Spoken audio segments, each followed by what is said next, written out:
11 number question से आगे complete करना शुरू करेंगे। अब 11 नंबर क्वेश्चन में तो कुछ है ही नहीं। से लिखा है for determining centre of mass of the body है when a body is considered as a composite multiple of a small mass element। इसका मतलब ऐसा होता है कि जो हम सिस्टम ऑफ पार्टिकल लेते हैं, मेरे उसने लिखा है there are large number of particle in a rigid body and the distance between particle is small and it is not possible the sum of the multiplication of mass and distance, hence the body is considered as a small element of a mass in n division। लेकिन इसकी जरूरत नहीं है। क्यों बता रहा हूँ? Simple method इसमें क्या है कि पूरे ऑब्जेक्ट के लिए जब किसी भी कैलकुलेशन को आपको कंप्लीट करना है पूरे ऑब्जेक्ट के लिए, तो सबसे पहले आप स्मॉल एलिमेंट के लिए कंप्लीट करेंगे, और स्मॉल एलिमेंट के लिए जब कैलकुलेशन कंप्लीट होता है और सिमिलर क्वेश्चन मतलब कैलकुलेशन पूरे ऑब्जेक्ट के लिए जब करना होता है तो आप इंटीग्रेशन से कंप्लीट कर दो, इंटीग्रेशन से कंप्लीट कर दो। As for example x y z axis के अंदर उन्होंने ऐसे कंसीडर करके दिया कि सपोज एक्स है, ये वाई और ये जेड, एक्स वाई जेड कहीं भी लिख सकते हैं, ओके। ये ओरिजिन या एक अनइवन ऑब्जेक्ट, ओके। उसने बताया था explain the theoretical method for estimating the centre of mass of a solid body. अब सॉलिड बॉडी भी ऐसे कि जिसमें अनइवन शेप है, तो हम क्या करेंगे पूरी जो ऑब्जेक्ट है उसको स्मॉलर एलिमेंट में डिस्ट्रीब्यूट करेंगे। स्मॉलर एलिमेंट मतलब लेंथ के हिसाब से एलिमेंट बनाओ, ब्रेथ के हिसाब से एलिमेंट बनाओ और हाइट के हिसाब से एलिमेंट बनाओ। जब किसी भी ऑब्जेक्ट के स्मॉलर एलिमेंट बनाएंगे आप तो उसका स्मॉल एलिमेंट क्यूब शेप में मिलेगा, क्यूब शेप में मतलब ऐसे, ओके। यहाँ भी जो एलिमेंट मिलेगा वो भी क्यूब शेप। क्यूब शेप इसलिए मिलता है कि उस एलिमेंट को आपने 3 डायमेंशन में कट किया, लेंथ ब्रेथ और हाइट, तो स्मॉल एलिमेंट क्या होगा, ओके, क्यूब। सब इसके लिए मास dm1, ये मास dm2, इसकी मास dm3। d मतलब स्मॉलर मास, ओके, डेल्टा या d, so dm1 dm2 dm3 and the position vector with respect to origin, so r1 r2 and r3, okay. तो इसका मतलब क्या, पहले स्मॉल एलिमेंट की सपोज आप कैलकुलेशन कर लेंगे तो पूरे ऑब्जेक्ट के लिए सिर्फ इंटीग्रेशन से आंसर आपको मिल सकता है, ओके। तो उन्होंने क्या बताया कि पूरे डायग्राम के अंदर हमने 3 ऐसे स्मॉल एलिमेंट कंसीडर किए, ओके। उन्हें तो सिर्फ और सिर्फ क्या लिखा पता है, यहाँ dm1 लिखा, यहाँ dm2 लिखा और इसको dm लिखा और इस पोजीशन वेक्टर को r करके बताया। इस पोजीशन वेक्टर क्या बताया, r, इसलिए कि सेंटर ऑफ मास वहां है ऐसा करके, लेकिन चलेगा, जरूरी नहीं कि उसी तरह से आप लिखेंगे। क्लियर? जब उन लोगों ने कैलकुलेशन की तो dm1 dm2 के डेल्टा m1 डेल्टा m2 ऐसा लिया है, उसको डेल्टा करके ही लिखो तो सबसे इजी वही रहेगा, डायग्राम में करेक्शन कर लेना, delta m1 delta m2 delta m3। अब बताओ कि ये तीनों की मास पता है, तीनों की पोजीशन वेक्टर इन 3 डायमेंशन वो भी पता है। As for example suppose r1 लिख रहा है तो x1 i caret, y1 j caret and z1 k caret. r2 लिखना है तो x2 i caret, y2 j caret and z2 k caret. And r3 लिखना है तो x3 i, y3 j and z3 k। इस तरह से हम लिख सकते हैं, सबके डिफरेंट, ये 3 डायमेंशन में है, ये 3 डायमेंशन में है। सपोज मैंने कंसीडर किया the position vector of centre of mass of given object, position vector of centre of mass of given object is capital R, so delta m1 into r1, delta m2 into r2, ये गलत लिखा हमने, delta m3 into r3 upon delta m1 plus delta m2 plus delta m3। इस तरह हम add कर सकते हैं।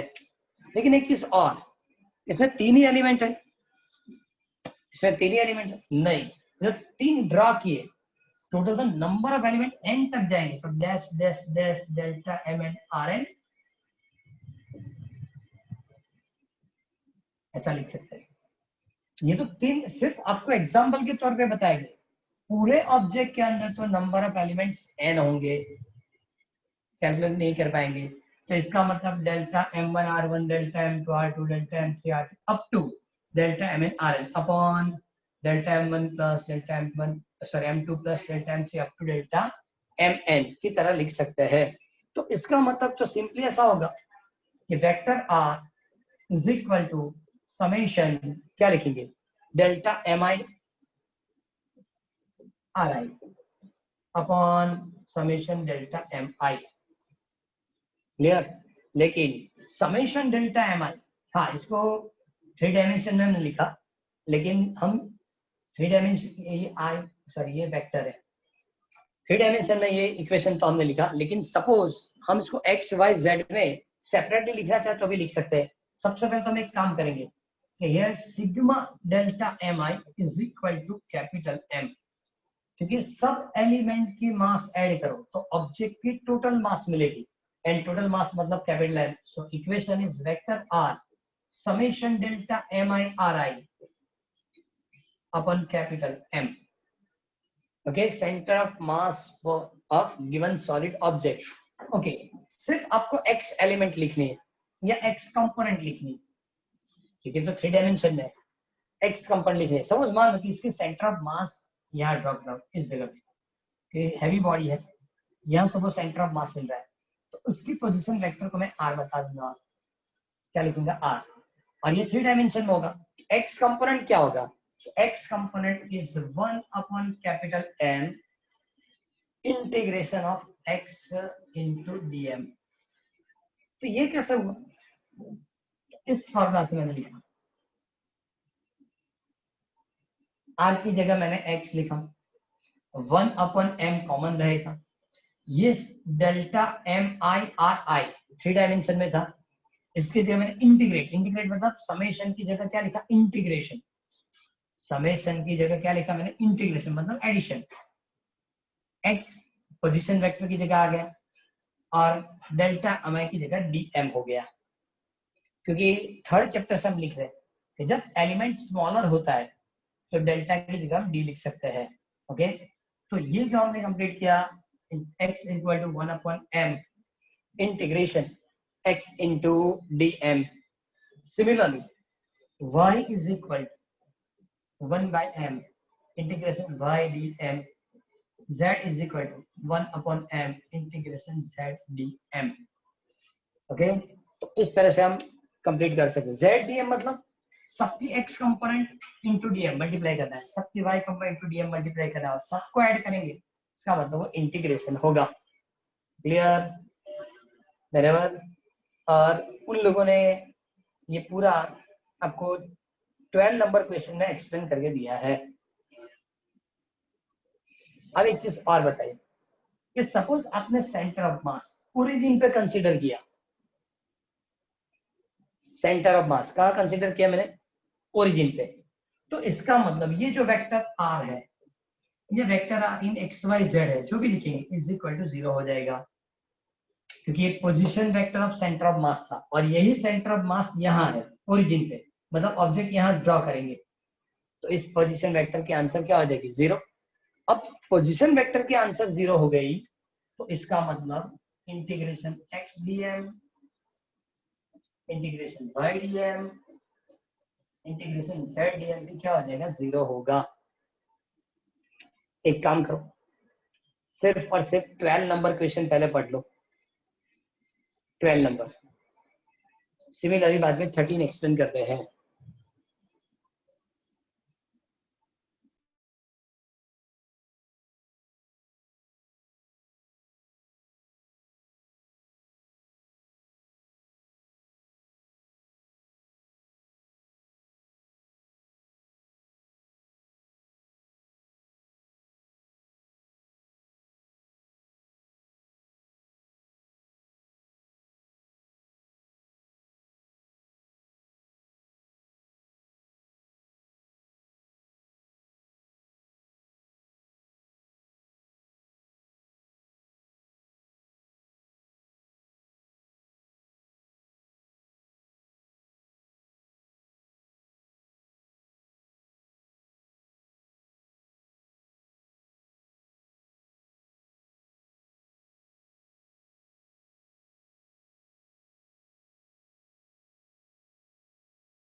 है कोई डाउट इसमें?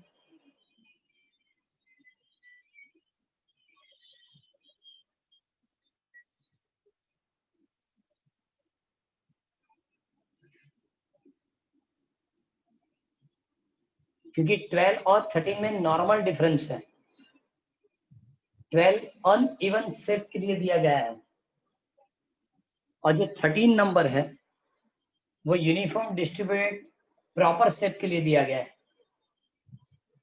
ये अनइवन है, इसने सबके एलिमेंट डिफरेंट बताई, एलिमेंट की मास भी डिफरेंट होगी। ओके, यहाँ DM1 DM2 या डेल्टा M1 डेल्टा M2 लिख सकते हैं, क्योंकि कहीं डेंसिटी ज्यादा कहीं डेंसिटी कम, अनइवन डेंसिटी अनइवन शेप, और इसके लिए कंप्लीट करके दिया। ओके, 13 में क्या बताया? To obtain the position of centre of mass of a thin rod of uniform density. Uniform density का मतलब ऐसा होता है हर एलिमेंट की मास इक्वल होगी, हर एलिमेंट की मास क्या होगी? इक्वल रहेगी। ओके, और उसके लिए इसी मेथड से उसको कैलकुलेट करना है।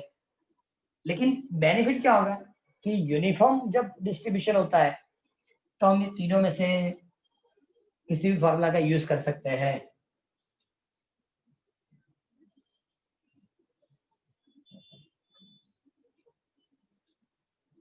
ओके, देखो 13 नंबर में यूनिफॉर्म थिन रॉड, ये एक्स एक्सिस होगा, ये क्या होगा? एक्स एक्सिस, और सेंटर से जो पास होगा वो वाई, इसको क्या बताएंगे? ओरिजिन, इसको लिखेंगे ओरिजिन। दोनों साइड इक्वल डिस्टेंस पे स्मॉल एलिमेंट कंसीडर कर रहा हूं।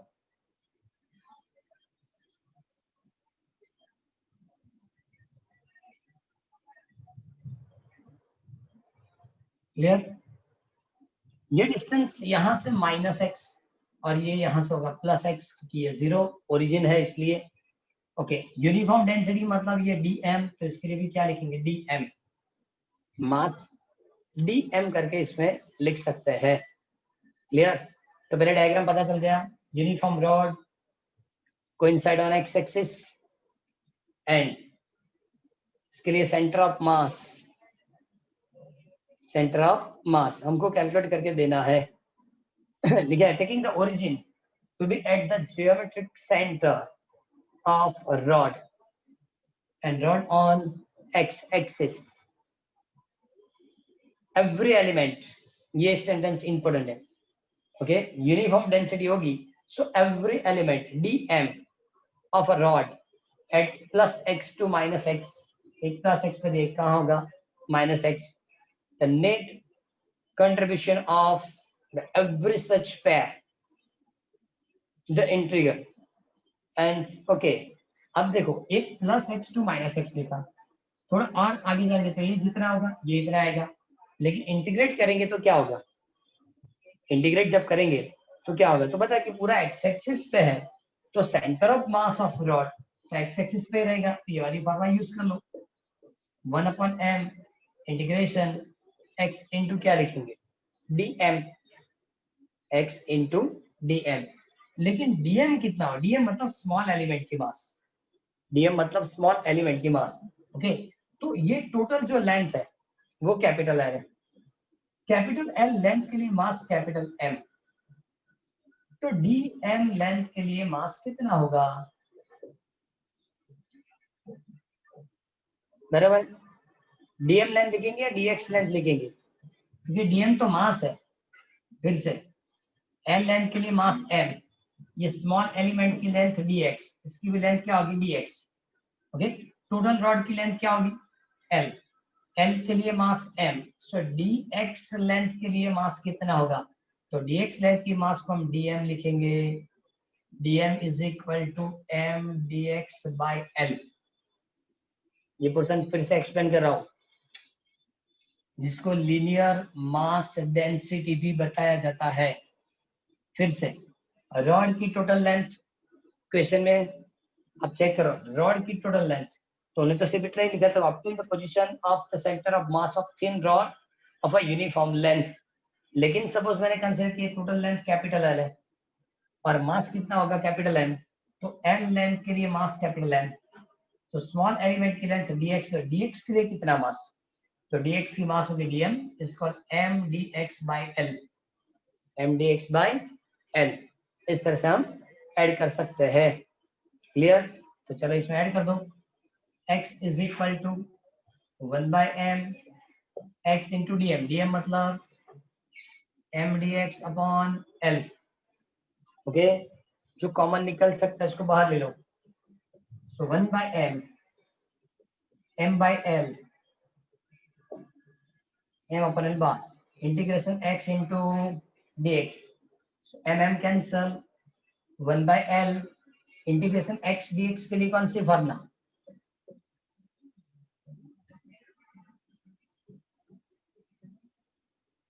वन पावर इंक्रीज करना है और उससे डिवाइड करना है, तो इसको x रेस टू 1, और सपोज x रेस टू 1 देता है, x raise to 1 plus 1 upon 1 plus 1 तो होगा x square by 2, x square by 2। Okay, अब हमको ये जो सेंटर ऑफ मास फाइंड करना है किसके लिए करना है? पूरी लेंथ के लिए, पूरी लेंथ के लिए। तो इस इंटीग्रेशन को पहले से हम 0 टू l लिख सकते हैं। तो यहाँ भी क्या होगा 0 टू l, और 0 टू l होगा तो यहाँ भी लिमिट क्या आएगी 0 टू l। तो ये इंटीग्रेशन कंप्लीट हो गई। x is equal to 1 upon l, x square by 2 0 to l, यहाँ लिख रहे हैं x is equal to 1 upon 2l, ये 2 बाहर ले लिया, so x square 0 to l। अब पहले मैं अपर लिमिट रखूंगा और माइनस करके लोअर। चलो x की जगह l, तो मतलब क्या होगा l स्क्वायर, x की जगह 0 तो मतलब 0। ओके, सो ना x is equal to l square upon 2l, answer is l by 2। इसका मतलब यूनिफॉर्म लेंथ, यूनिफॉर्म डेंसिटी वाली रॉड के लिए सेंटर ऑफ मास एग्जैक्टली बीच में होगा, 0 to l, you get answer l by 2।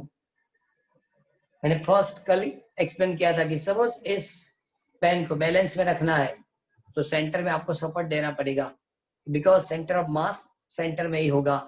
Okay, तो ये इसी तरह से हम लोगों ने l बाई 2 कंप्लीट करके दिया। ओके, 13 नंबर का कंप्लीट कर देखो। 12 और 13 की डिफरेंस, 12 के अंदर अनइवन ऑब्जेक्ट है, यूनिफॉर्म डेंसिटी ऐसा नहीं बताया। ओके, इसलिए DM1 DM2 ऐसा लिखना पड़ेगा, लेकिन यूनिफॉर्म डेंसिटी, यूनिफॉर्म शेप, तो उसके लिए 13 नंबर होगा। दोनों में इतना डिफरेंस है। ये कंप्लीट कर दो।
इस क्वेश्चन में कोई doubt?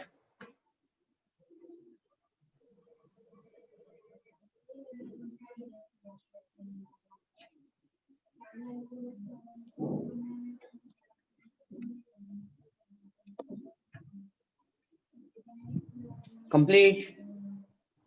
Yes sir. Yes sir. ये दो क्वेश्चन ऐसे हैं कि ऐसे तो सेंटर ऑफ मास से थ्योरी बहुत कम आती है, क्योंकि रोटेशनल मोशन इतना बड़ा टॉपिक है, लेकिन फिर भी ये दो क्वेश्चन प्रिपेयर करना पड़ेगा। और इसके बाद पहले uneven shape, non uniform density, second uniform shape, uniform density. Okay, अब ये अब तक जो हमने कंप्लीशन की ना, only and only position vector. अब उसी इक्वेशन से वेलोसिटी वेक्टर भी लिख सकते हैं, मोमेंटम भी कैलकुलेट कर सकते हैं, फोर्स भी कैलकुलेट करेंगे for system of particle. Okay, जैसे हमने अभी फॉर्मूला लिखी थी, मैं फिर से लिख रहा हूँ।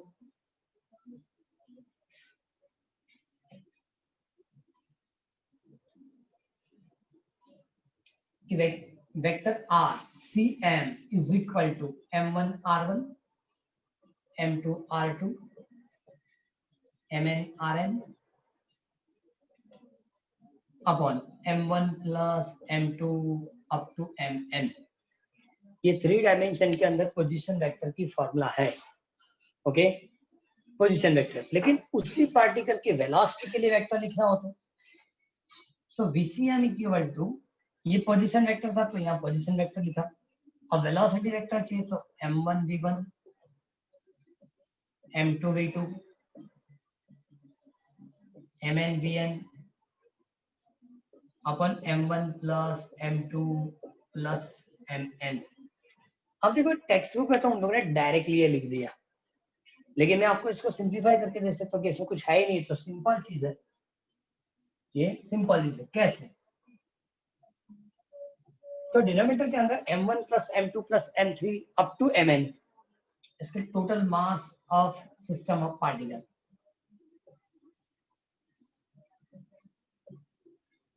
ये जो है इसको क्या बता सकते हैं? Capital M। इसका मतलब RCM is equal to m1 r1, m2 r2, mn rn upon capital M, और ये कैपिटल M सामने मल्टीप्लाई कर दो। So MRCM is equal to m1 r1, m2 r2 up to mn rn। Now derivate with this equation with respect to time। दोनों side mass constant है ऐसा consider करके dRCM upon dt। सो m1 dR1 upon dt, m2 dR2 upon dt, mn dRn upon dt। तो इसका MVCM, m1 v1, m2 v2, mn vn। Suppose ये m यहां ले लूंगा, कैपिटल M डिनोमिनेटर लिख दो, तो कैपिटल M इक्वल टू क्या होगा? m1 plus m2 plus m3 लिख रहा हूं। VCM is equal to m1 v1, m2 v2, mn vn upon क्या लिखना पड़ेगा? Capital M, but capital M is equal to m1 plus m2 plus m3 up to mn। जो उन लोगों ने डायरेक्ट लिखा था वो मैंने आपको कंप्लीट करके दिया, लेकिन चलो इसी फॉर्मूला से फ्रॉम इक्वेशन 1, इसको फिर से, सॉरी यहां नहीं, इधर, फ्रॉम इक्वेशन 1 फिर से इसको डिफरेंशिएट कर with respect to time. m dVCM upon dt, m1 dV1 upon dt, m2 dV2 upon dt plus dash dash dash dash mn dVn upon dt। तो इस फॉर्मूला को कुछ इस तरह से लिख सकते हैं, and ACM, because the derivative of velocity with respect to time is called acceleration. So now m ACM is equal to m1 a1 m2 a2 mn an। mn क्या होगा, an। उन लोगों ने कैपिटल ए लिख दिया, मैंने ACM लिखा है। So now ACM is equal to m1 a1 m2 a2 mn an upon m1 plus m2 plus m3 up to mn। Okay, इसको ACM या कैपिटल ए लिख सकते हैं, वो फॉर्मूला आपको मिल जाएगी, बराबर। एक चीज और, now f1 is equal to m1 a1 लिख सकते हैं, because f equal to ma।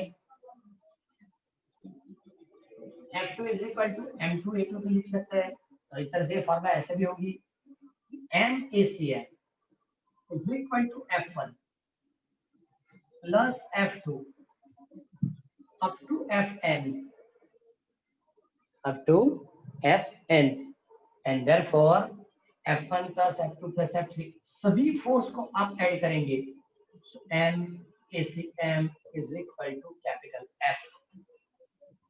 क्या लिख सकते हैं, कैपिटल F। ओके, तो ये एक्सप्लेनेशन जो मैंने दी वो 14 नंबर क्वेश्चन की दी। मैंने स्टार्ट किया था पोजीशन वेक्टर से। ओके, कहाँ से स्टार्ट किया, पोजीशन वेक्टर से, और इस तरह से कंप्लीट किया। ओके, एक चीज और भी है, ऐसे नहीं लिखना है, तो m1 v1 is called momentum, m into v किसकी फॉर्मूला होगी, मोमेंटम। तो ये इक्वेशन ऐसे भी होता है, VCM equal sorry VCM equal to vector p1 plus vector p2 up to vector pn upon m1 plus m2 plus m3 up to mn। p1 मतलब momentum of first particle, momentum of second particle, momentum of nth particle. तो इस तरह भी इसको complete कर सकते हैं। Clear, जो फॉर्मूला हमने लिखी उस फॉर्मूला को यहाँ चलो अलग से लिख रहा हूँ, सपोज कहीं इस तरह से लिखा है तो गलत नहीं है। ये जो फॉर्मूला है, ये वाली फॉर्मूला, वो m VCM is called P1 plus P2 up to Pn। कौन सी, ये फॉर्मूला पॉसिबल है। ओके, आप इसको भी दोनों साइड डेरिवेट करेंगे विथ रिस्पेक्ट टू टाइम, तो भी आप वही फॉर्मूला मतलब डिराइव करेंगे, d upon dt of VCM is equal to dp1 upon dt, dp2 upon dt, dpn upon dt। okay, so now MACM is equal to, okay, derivative of momentum with respect to time कौन सी physical quantity होगी, derivative of momentum with respect to time कौन सी physical quantity होगी,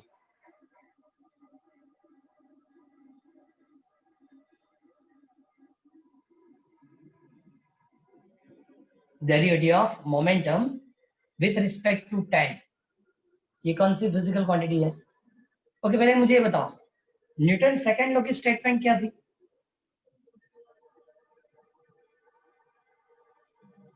Newton second law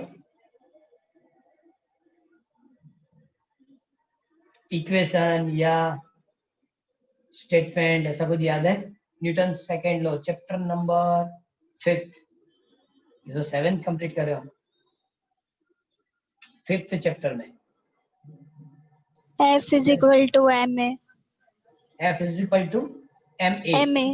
okay, वो prove कैसे कहते हैं, F is equal to dp by dt से किया था, चेक करो, F is equal to dp by dt, original formula वो है, rate of change of momentum is called external force, statement में लिखा है rate of change of momentum, तो rate of change of momentum of first particle is called f1, rate of change of momentum second particle is f2 and up to fn। तो इस तरह भी ये हो सकता है और ऐसे भी ये कंप्लीट हो सकता है। क्लियर, तो ये जो हमने कंप्लीट किया वो 14 नंबर क्वेश्चन था। क्या लिखा? Right the expression of the centre of mass of a system of n particles and derive the formula force acting on its centre of मास। क्योंकि देखो अब बहुत चीज चेंज हो चुकी है। यहाँ सपोज हम मोमेंटम लिखे, इसको भी हम मोमेंटम लिखे थे, टोटल मोमेंटम ई होगी।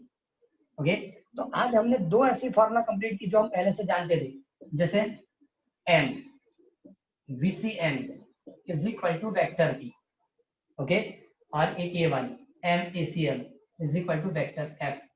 हमने पहले पार्टिकल की मोमेंटम लिखी थी, पार्टिकल की momentum p is equal to mv, 5th chapter में था। The multiplication of mass and velocity is called the momentum of particle. तो ये पार्टिकल के लिए लिखा, लेकिन सेंटर ऑफ मास के लिए लिख रहा है तो mass of system of particle and the velocity of centre of mass, ये मल्टीप्लाई करेंगे तो आपको क्या मिलेगा? Momentum of system of particle. किसी सिंगल पार्टिकल के लिए mass of particle and velocity of particle, मतलब मोमेंटम ऑफ पार्टिकल हो गया।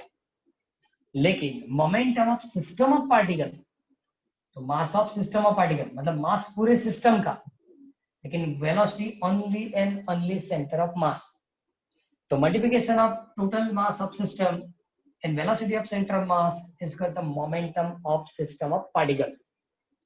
Similar F is equal to ma, अभी बताया आपने फॉर्मूला पार्टिकल के लिए, mass of particle and acceleration particle multiply करो, मतलब force acting on a particle. F is equal to ma, the multiplication of mass and acceleration of particle is called the force acting on a particle. But force acting on a system of particle is a multiplication of total mass of system and the acceleration of only and only center of mass. Okay, is called the total force acting on a system of particle. मतलब दिखने में equal है, understanding में या meaning में दोनों separate है। Particle की मास, पार्टिकल की एक्सेलरेशन, सिस्टम ऑफ पार्टिकल की मास, लेकिन acceleration only and only system of particle, sorry centre of mass, centre of मास की एक्सेलरेशन और पूरे सिस्टम की मास को मल्टीप्लाई करो, मतलब फोर्स। वेलोसिटी में क्या होगा? Velocity of centre of mass and system की टोटल मास, तो मोमेंटम होगा। चलो यहां तक पता चल गया। तो ये इक्वेशन ऐसा बताता है कि आप फर्स्ट पार्टिकल, सेकंड पार्टिकल, सबकी मास ऐड करो, सॉरी सबकी फोर्स ऐड करो तो टोटल फोर्स मिलेगी। लेकिन एक चीज है कि सपोज पार्टिकल होगा तो जो भी फोर्स होगा सिस्टम पे एक्सटर्नल फोर्स, सॉरी पार्टिकल होगा तो जो भी फोर्स होगा वो एक्सटर्नल फोर्स होगा। लेकिन सिस्टम ऑफ पार्टिकल होगा तो फोर्स के अंदर दो फोर्स होंगे, एक होगा इंटरनल फोर्स और सेकंड होगा एक्सटर्नल फोर्स। चलो फोर्स के एक्सप्रेशन बाद में देंगे, आज सिर्फ और सिर्फ ये जो पोर्शन मैंने एक्सप्लेन किया एक बार कंप्लीट करेंगे, जिसमें 12 नंबर, 13 नंबर और 14 नंबर तक की एक बार होमवर्क कंप्लीट कर देना है। कौन कौन से क्वेश्चन? 12, 13, 14 ये कंप्लीट कर दो। कल फोर्स के एक्सप्रेशन देंगे और लॉ ऑफ कंजर्वेशन ऑफ वो कंप्लीट करेंगे। एक मिनट, इन लोगों ने ये तो एक्सप्रेशन दिया है लेकिन फिर से भी लिख के दिया है, linear momentum and system of particle करके। एक काम करो, 19 नंबर, 20 नंबर, चलो आप तीन ही लिखो, बाकी कल एक्सप्लेन करेंगे। इतना रखो, चलो पहले एक बार ये क्लियर कर दो। तो कल फोर्स की कंटेंट और कल सिस्टम ऑफ पार्टिकल वाला पूरा पोर्शन कल कंप्लीट कर लेंगे। तो इसका मतलब उसके बाद से हम रोटेशनल मोशन कंटिन्यू हो जाए। क्योंकि देखो पहले सिस्टम ऑफ पार्टिकल की इंफॉर्मेशन दी, वो कंप्लीट होने के बाद उन्होंने क्रॉस प्रोडक्ट दिया और क्रॉस प्रोडक्ट कंप्लीट करने के बाद रोटेशनल मोशन दी है। कल ये सिस्टम ऑफ पार्टिकल की पूरी इंफॉर्मेशन कंप्लीट कर लेंगे, लेकिन आज ये तीनों की इंपॉर्टेंस ज्यादा है, ये तीनों कंप्लीट कर लेना है। ओके, आज इतना ही रखो, चलो कोई बात नहीं। Bye bye.